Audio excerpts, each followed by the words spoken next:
Հապկում Հայաստանին ձայնի իրավունքից զրկելու հարցը կարող է քննարկվել նոյեմբերի 11-ին Մոսկվայում կայանալիք ՀԱՊԿ գագաթնաժողովում, հայտարարել է Ռուսաստանի փոխարտգործնախարար Միխայիլ Գալուզինը։ Նրա խոսքով կազմակերպության բոլոր անդամները պետք է կատարեն իրենց պարտավորությունները, մասնավորապես ֆինանսավորեն ՀԱՊԿ մարմինների գործունեությունը։ Երևանը հրաժարվում է մասնակցել կազմակերպության աշխատանքներին եւ չի ստորագրում բյուջեի վերաբերյալ տարեկան որոշումները, դա նշանակում է պարտավորությունների չկատարում, ընդգծել է Գալուզինը։ Նաեւ նրա խոսքով Հայաստանը մինչև այս տարվա դեկտեմբեր պետք է որոշում կայացնի ազգային հանրաքվե անցկացնելու մասին, հասկանալու երկիրը միանում է ԵՄ-ին, թե շարունակում է անդամակցել Եվրասիական տնտեսական միությանը։ Եթե դա տեղի չունենա, հետագա քայլերի մասին որոշում կկայացվի, նախազգուշացրել է Գալուզինը։ Ռուսաստանի փոխարտգործնախարար Ալեքսանդր Պանկինն էլ հայտարարել է, թե Եվրամիությունը փորձում է մասնատել ԵԱՏՄ երկրներին։ Նրա խոսքով ԵՄ ներկայացուցիչները այցելում են առանձին երկրներ, հանդիպումներ ունենում, որոնց ընթացքում իբր անիրատեսական խոստումներ են տալիս։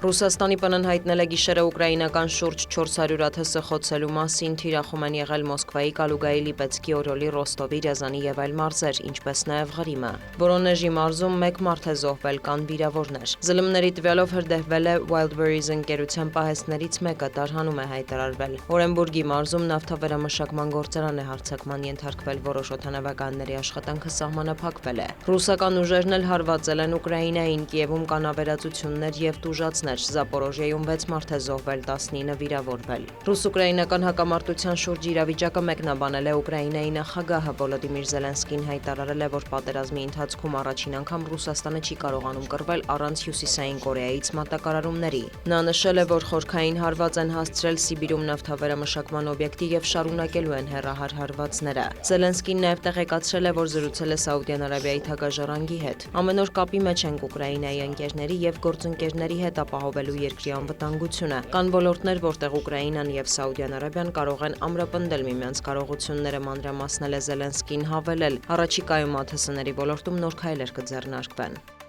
Դոնալդ Թրամփը մեկնաբանել է Թեհրանի հետ բանակցությունները, հայտարարել Իրանը պետք է պատասխանատվություն կրի Լիբանանում, Սիրիայում, Եմենում եւ Գազայում պատճառված վնասների ու մարդկային կորուստների համար։ ԱՄՆ նախագահը նաեւ փոխհատուցում է պահանջել Իրանից։ Նրանք փոխհատուցում են պահանջում վերջին 5 ամսվա ռազմական գործողությունների ընթացքում կրած վնասի համար, սակայն այդ հարցը բանակցություններում չի քննարկվել։ Ես էլ իմ հերթին եմ փոխհատուցում պահանջում բազմաթիվ հակամարտություններում իրանցիների պատճառած վնասների, զոհված ցուցարարների համար, ընդգծել է Սպիտակ տան ղեկավարը։ Թրամփը տեղեկացրել է, որ հանձնարարել է իր ներկայացուցիչներին ներառել այս պահանջը ապագա բանակցություններում։ Նա կրկնել է, Իրանը չպետք է միջուկային զենք ունենա, իսկ եթե գործարք չկնքվի, Միացյալ Նահանգները հզոր հարված կհասցնի։ Ինչ վերաբերում է Հորմուզի նեղուցին, ԱՄՆ նախագահը վստահեցրել է, որ այն բաց է, ականազերծված եւ գտնվում է ամերիկյան վերահսկողության տակ։ Թրամփը հավելել է, Իրանի ծովային շրջափակումն էլ շարունակվում է։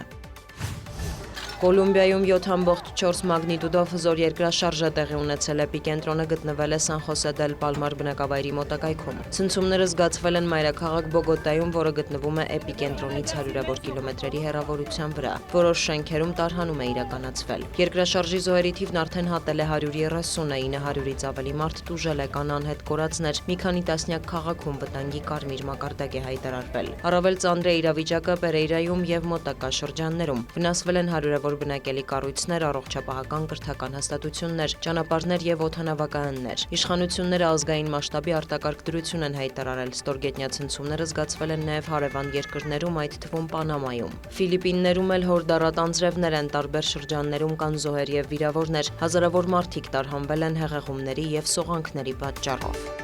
Դիանա Գասպարյան, լուրեր։